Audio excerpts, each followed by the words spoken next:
My First Summer in the Sierra by John Muir. July 14th. How deathlike is sleep in this mountain air, and quick the awakening into newness of life.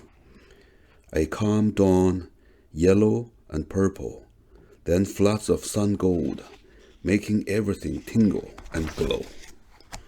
In an hour or two, we came to Yosemite Creek, the stream that makes the greatest of all the Yosemite Falls.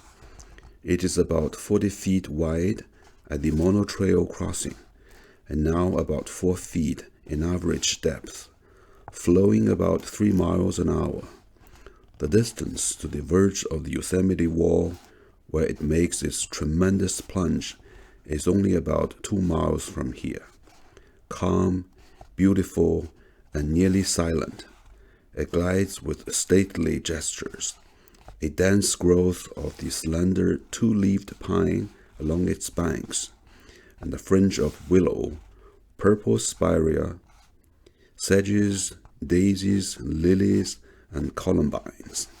Some of the sedges and willow boughs dip into the current, and just outside of the close ranks of trees, there is a sunny flat of washed gravelly sand, which seems to have been deposited by some ancient flood.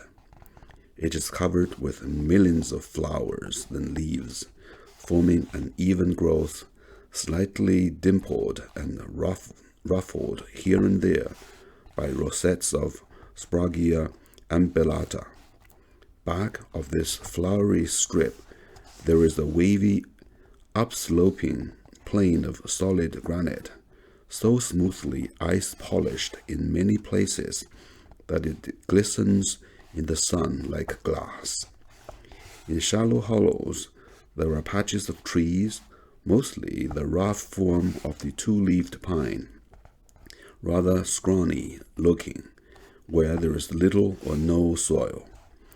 Also, a few junipers, short and stout, with bright, cinnamon-colored bark and gray foliage, standing alone mostly on the sun-beaten pavement, safe from fire, clinging by slight joints, a sturdy, storm-enduring mountaineering of a tree, living on sunshine and snow, maintaining tough health on this diet for perhaps more than 1,000 years. Up towards the head of the basin, I see groups of domes rising above the wave-like ridges, and some picturesque castellated masses, and dark strips and patches of silver fir, indicating deposits of fertile soil. With that, I could command the time to study them. What rich excursions one could make in this well-defined basin! Its glacial inscriptions and sculptures, how marvelous they seem, how noble the studies they offer. I tremble with excitement in the dawn of these glorious mountain sublimities, but I can only gaze and wonder, and, like a child, gather here and there a lily, half hoping I may be able to study and learn in years to come. The drivers and dogs had a lively, laborious time getting the sheep across the creek, the second large stream thus far they have been compelled to cross without a bridge, the first being the North Fork of the Merced near Bower Cave. Men and dogs, shouting and barking, drove the timid, water-fearing creatures in a close crowd against the bank, but not one of the flock would launch away.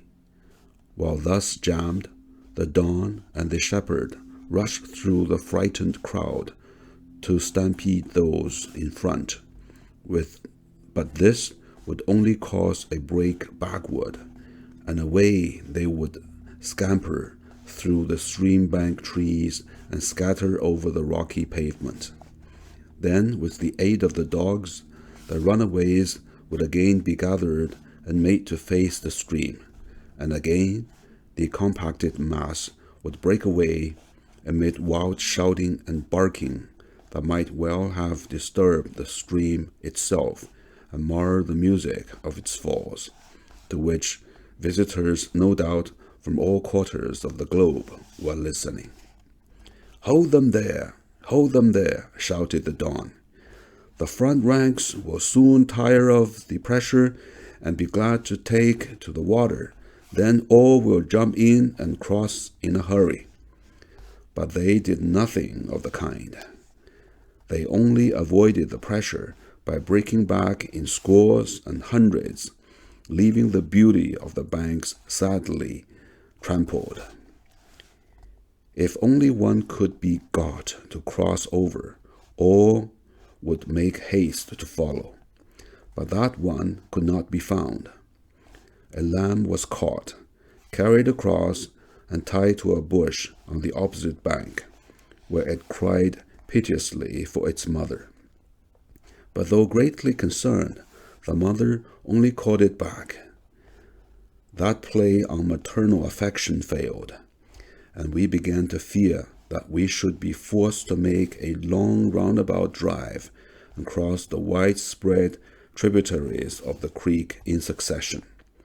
This would require several days, but it had its advantages, for I was eager to see the sources of so famous a stream. Don Quixote, however, determined that they must ford just here, and immediately began a sort of siege by cutting down slender pines on the bank and building a corral barely large enough to hold the flock when well pressed together. And as the stream would form one side of the corral, he believed that they could easily be forced into the water. In a few hours, the enclosure was completed, and the silly animals were driven in and rammed hard against the brink of the ford. Then the Don, forcing a way through the compacted mass, pitched a few of the terrified unfortunates into the stream by main strength. But instead of crossing over, they swam about close to the bank, making desperate attempts to get back into the flock. Then a dozen or more were shoved off, and the Don, tall like a crane and a good natural wader, jumped in after them, seized a struggling wether, and dragged it to the opposite shore. But no sooner did he let it go than it jumped into the stream and swam back to its frightened companions in the corral, thus manifesting sheep nature as unchangeable as gravitation. Pan with his pipes would have had no better luck, I fear. We were now pretty well baffled. The silly creatures would suffer any sort of death rather than cross that stream. Calling a council, the dripping Don declared that starvation was now the only likely scheme to try, and that we might as well camp here in comfort and let the besieged flock grow hungry and cool, and come to their senses, if they had any. In a few minutes after being thus let alone, an adventurer in the forefront rank plunged in and swam bravely to the farther shore. Then suddenly all rushed in pell-mell together, trampling one another under water, while we vainly tried to hold them back. The Don jumped into the thicket of the grasping, gurgling, drowning mass, and shoved them right and left, as if each sheep was a piece of floating timber. The current also served to drift them apart. A long bent column was soon formed, and in a few minutes all were over, and began buying and feeding as if nothing out of the common had happened. That none were drowned seems wonderful. I fully expected the hundreds would gain the romantic fate of being swept into Yosemite over the highest waterfall in the world.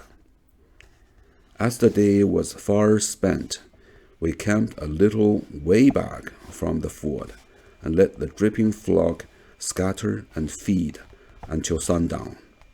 The wool is dry now, and calm, cut-chewing peace has fallen on all the comfortable band, leaving no trace of the watery battle.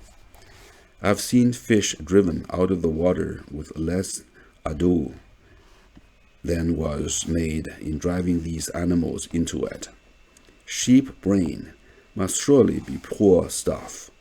Compare today's exhibition with the performances of deer swimming quietly across broad and rapid rivers and from island to island in seas and lakes, or with dogs, or even with the squirrel that, as the story goes, crossed the Mississippi River on selected trips, with tails for sails comfortably trimmed to the breeze.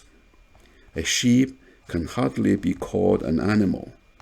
An entire flock is required to make one foolish individual.